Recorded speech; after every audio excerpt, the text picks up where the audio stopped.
The moment when time stood still. The afternoon sun filtered through the windows of Bruce Lee's studio, casting golden streaks across the pages of the book he was reading attentively. It was a treatise on biomechanics, something that fascinated him as much as movement itself.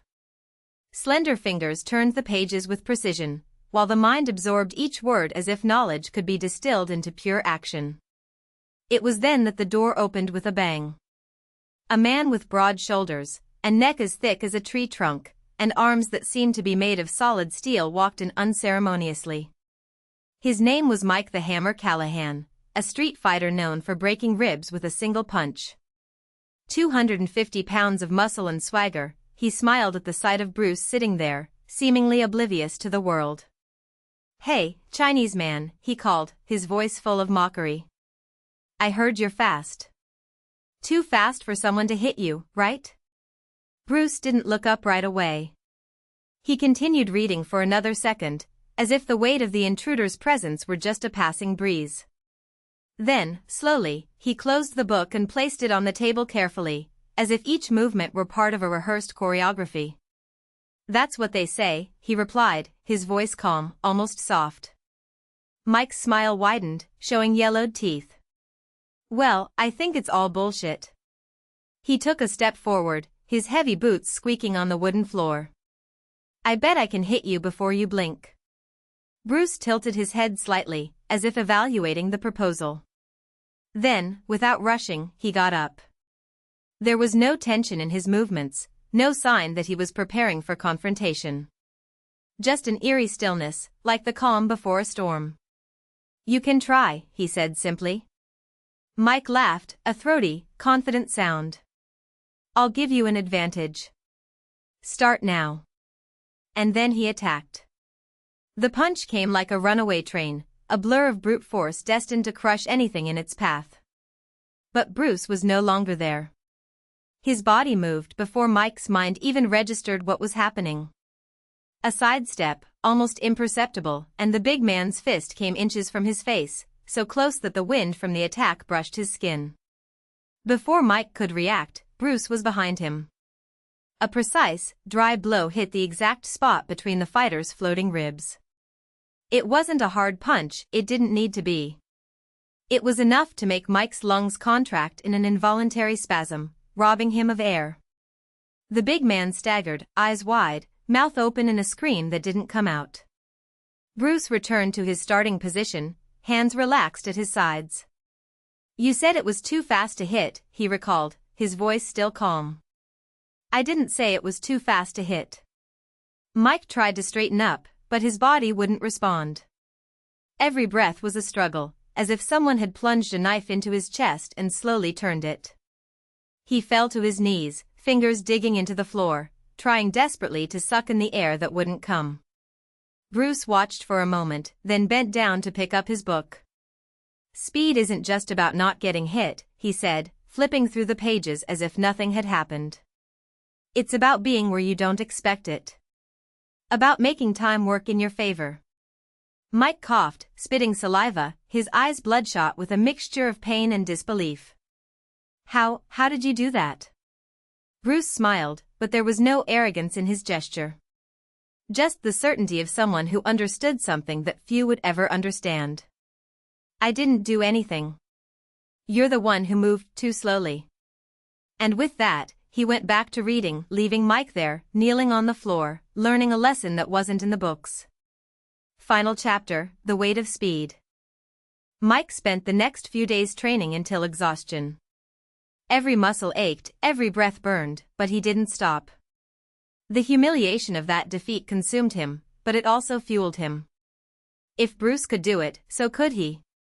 It didn't matter how many times he fell, how many times his lungs felt like they were about to explode. He would get up. The dojo was empty that night except for the two of them.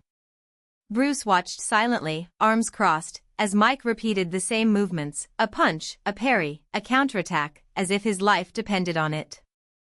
And, in a way, it depended.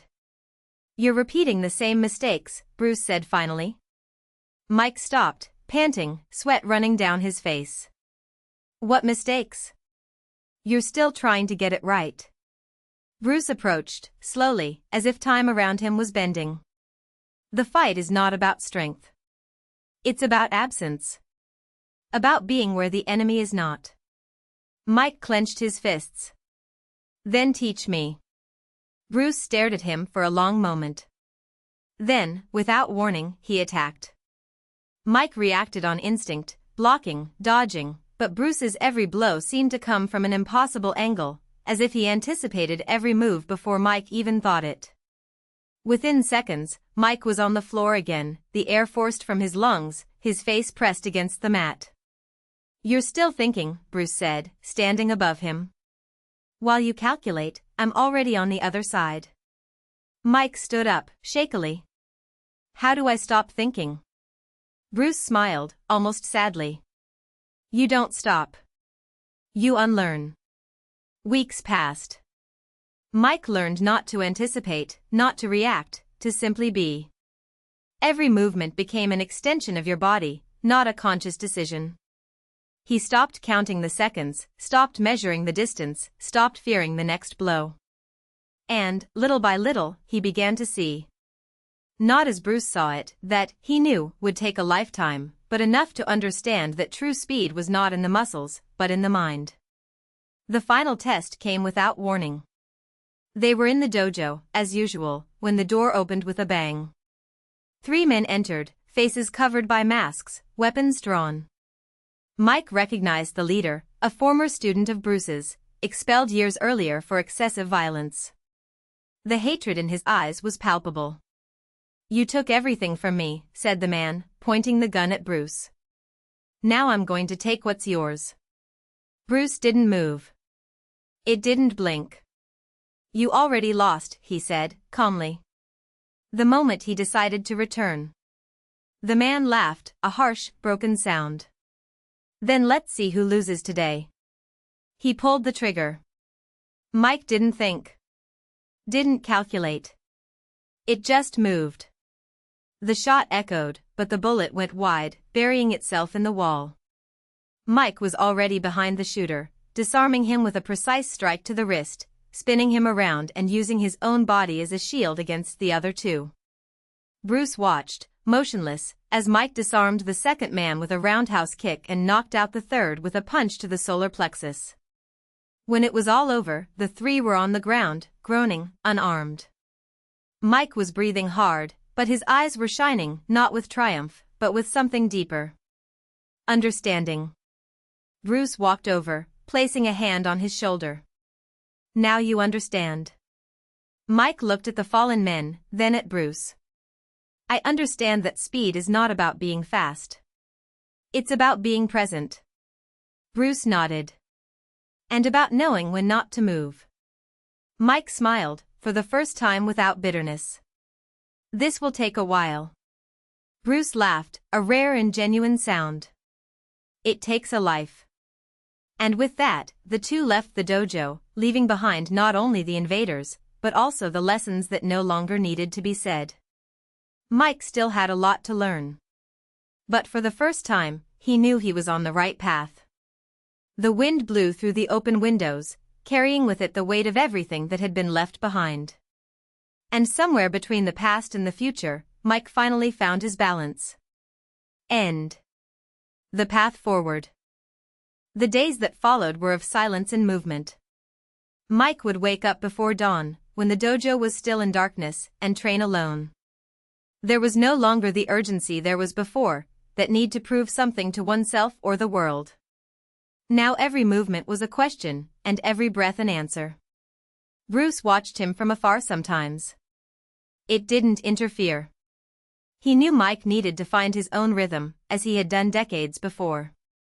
But one morning, when the sun had risen high enough to illuminate the worn floorboards, Bruce approached. "You're ready," he said bluntly. Mike stopped, his hands still suspended in the air after an interrupted swing. "For what?" "To go further." Mike frowned. "Besides the dojo? Besides yourself?" The idea scared and fascinated him in equal measure. "What does that mean?" Bruce didn't respond right away. Instead, he walked to an old cabinet in the corner of the room and removed a yellowed envelope, stamped with an address in Japan. He handed it to Mike.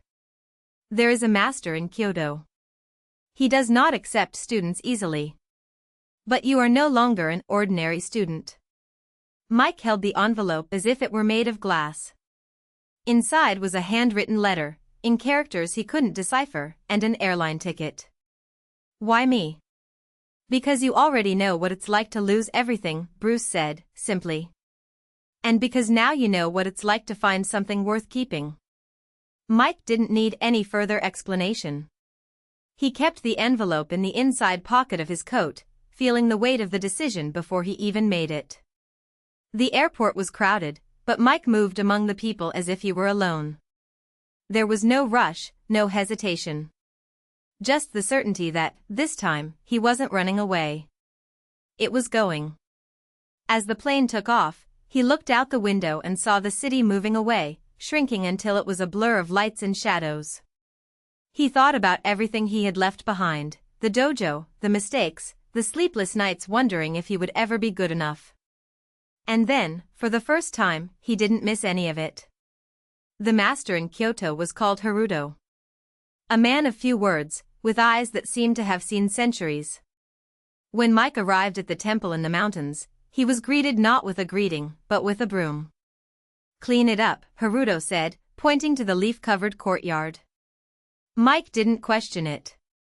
He worked in silence, feeling the weight of the wooden handle in his hands, the constant rhythm of the movement. Hours passed before Haruto returned. Now you can enter. The training didn't go as Mike expected. There were no rehearsed blows, nor complex techniques. Instead, Haruto made him carry stones back and forth, meditate in the freezing rain, and once lie motionless for 3 days in front of a white wall, without food, without sleep. What are you looking for? Haruto asked, at the end of the 3rd day. Mike, exhausted, could barely keep his eyes open. I don't know. Then why did you come? Because I had nowhere else to go. Haruto nodded, as if that was the right answer. You're still running. Mike felt the words like a punch. But there was no anger in them, just truth. Maybe, he admitted. Then stop. And so the training changed. Haruto began to teach him not just movement, but the emptiness within him. He showed him how strength was not in the muscles, but in the ability to yield. How true speed was not running, but knowing when to stand still. A year has passed. Then too. Mike learned the language, the customs, the art of listening to the wind in the trees. And, little by little, something inside him calmed down. It was an autumn afternoon, when the cherry blossom leaves were beginning to fall, that Haruto called him. You're ready to go back. Mike wasn't expecting that. He looked at the mountains around him, at the temple that had become his home. Back to where? To where you came from. I have nothing else there. Yes, said Haruto. There's what you left behind. And what you still need to find. Mike understood. It wasn't about the dojo, or about Bruce. It was about himself. When he landed at the airport, months later, Mike didn't recognize the city. Or maybe it was he who had changed. Bruce was waiting for him at the exit, older, but with the same sharp look. It took a while, he said, without smiling. I had to learn to walk before I could run. Bruce laughed, and Mike realized it was the first time he'd seen him laugh like that since they'd known each other. And now? Now? Mike took a deep breath, feeling the cold air of the city fill his lungs. Now I know there is no finish line. Just the path. Bruce nodded, satisfied. So you finally understand. And together they walked back to the dojo, where the doors were open, waiting. There were no more invaders, no more unspoken lessons. Just the wind, the silence, and the beginning of something new. End. The return. The dojo was exactly as Mike remembered, the smell of polished wood, the worn tatami mats in the corners, the distant echo of footsteps of students who were no longer there. But something in the air was different. It wasn't just silence, but the absence of tension. As if the place was finally breathing. Bruce stopped in the center of the room, turning to him with his hands on his hips. Are you going to stand there, or are you going to take off that jacket and show what you've learned? Mike smiled, slowly unbuttoning his coat. Underneath, he wore a worn-out kikoji, the sleeves slightly too short for his arms. Bruce raised an eyebrow. Haven't found one that fits yet? It's not that. Mike folded his jacket on a bench. This one has a story. Bruce snorted, but didn't insist. Instead, he threw him an okbakken. Mike caught it in the air, feeling the familiar weight. No real swords today? You're not ready yet. And when will I be? Bruce didn't respond. Instead, he assumed the kami stance, his body low, the wooden blade pointed at Mike's chest. It was a test. Always gone. Mike adjusted his feet, feeling the ground beneath his soles. There was no more hesitation. The first exchange was quick. Bruce advanced with a diagonal cut, Mike deflected with a sidestep and responded with a backhand blow. The wood cracked in the air. Bruce blocked, but took half a step back, something he never did. Better, he admitted, without letting his guard down. Mike didn't smile. I knew it wasn't a compliment, but recognition. And recognition, coming from Bruce, was rare. They moved like this for almost an hour, the pace slowly increasing, until the blows became a blur, sweat dripping down their temples. Mike felt light in his body, as if each movement were an extension of his thoughts. He was no longer the boy who had left that place years ago, insecure, searching for something he couldn't name. Now he knew. Bruce stopped suddenly, lowering the bakken. Mike did the same, panting. What it was? Nothing. Bruce wiped his forehead with the back of his hand. I just wanted to see if you still knew how to listen. Mike frowned. Listen to what? The silence.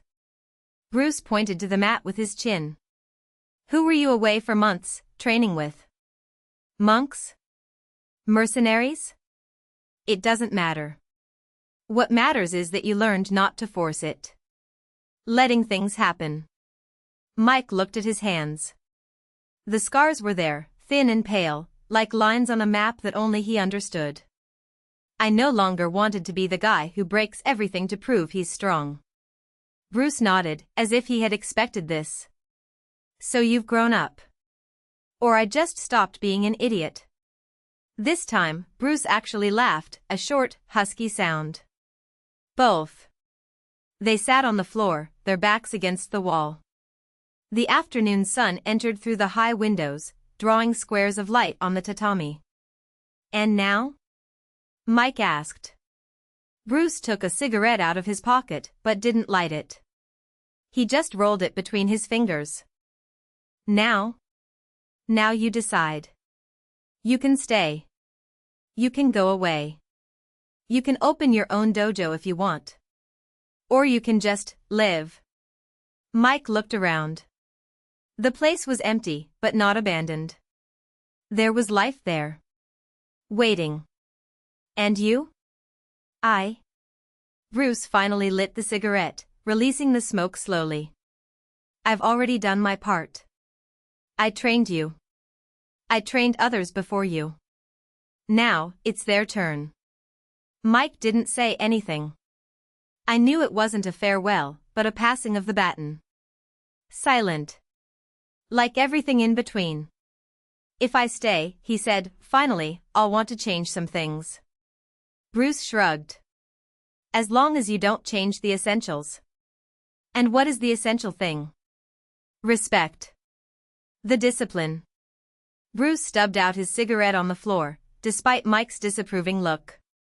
And knowing that, in the end, you are alone on the mat. Always. Mike smiled. So nothing has changed. Bruce stood up, holding out his hand. Mike held her, letting himself be pulled. Let's go. There's a new student arriving in 20 minutes. You can watch it. Just watch? For now. And so, without another word, they went back to work. The dojo was no longer a place of shadows or unfulfilled promises. It was just a space where the wind came through the windows, where sweat dried on the mat, where every movement was an answer and every silence, a question. Mike took a deep breath. It was good to be home.